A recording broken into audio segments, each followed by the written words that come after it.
नमस्कार, बहुत स्वागत आपका। मैं हूं आपके साथ मनोराज सक्सेना। ऐसा लगता है कि नेतन्याहू ने कतर पर हमला करके बहुत बड़ी गलती कर दी है। दरअसल यहां पर तमाम मुस्लिम देश एक मंच पर आ गए हैं और एक बहुत बड़ा ऐलान इस मंच से किया गया है। कौन कौन से मुस्लिम देश कतर के साथ खड़े हैं और अब इजराइल के खिलाफ क्या रणनीति बन रही है, जिसकी वजह से न सिर्फ नेतन्याहू घबराए हुए हैं बल्कि ट्रंप के भी हाथ पांव फूले हुए हैं। आपको बताएंगे पूरी खबर। इजराइल से लड़ेगा मुस्लिम देशों का नेटो।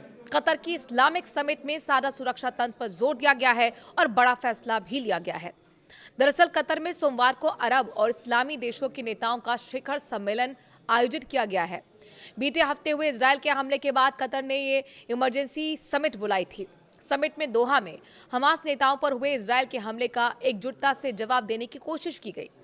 इस दौरान मुस्लिम देशों ने इजराइल के कतर पर हमले की कड़ी आलोचना की और साथ ही अरब देशों को एक संयुक्त सेना बनाने या फिर साझा सुरक्षा तंत्र बनाने पर चर्चा की गई है। बैठक में मुस्लिम देशों का नेटो जैसे संगठन होने पर जोर दिया गया ताकि भविष्य में इजराइल की आक्रामकता को रोका जा सके। खाड़ी सहयोगी परिषद, जिसे कहते हैं जीसीसी, की ओर से एक संयुक्त रक्षा तंत्र सक्रिय करने पर जोर दिया गया है। ऐसा तंत्र बनना जरूरी हो जाता है और ये इस शिखर सम्मेलन का सबसे व्यवहारिक परिणाम हो सकता है कि किस तरीके से तंत्र को बनाया जाए।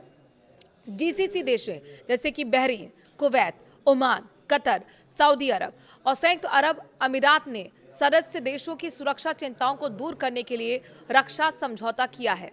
सुरक्षा मजबूत करने पर जोर दिया गया है। कतर के अमीर शेख तमीम ने समिट में कहा है कि हमारी राजधानी में हमास नेताओं और उनके वार्ता प्रतिनिधि मंडल के परिवारों को निशाना बनाकर हमला किया गया है।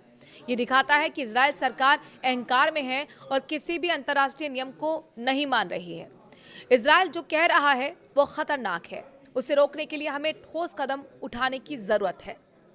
कतर के विदेश मंत्रालय के प्रवक्ता माजिद मोहम्मद अल अंसारी ने बताया कि जीसीसी में बचाव क्षमता विकसित करने के लिए समूह के सैन्य निकायों के बीच विचार विमर्श चल रहा है। इस गुट की एकीकृत सैन्य कमान की एक बैठक जल्द ही दोहा में होने वाली है। ये नया तंत्र नाटो की तर्ज पर ही काम कर सकता है। इसमें एक सदस्य देश पर हमला सभी पर हमला माना जाएगा। नाटो पर चर्चा के लिए एक बैठक भी होने वाली है।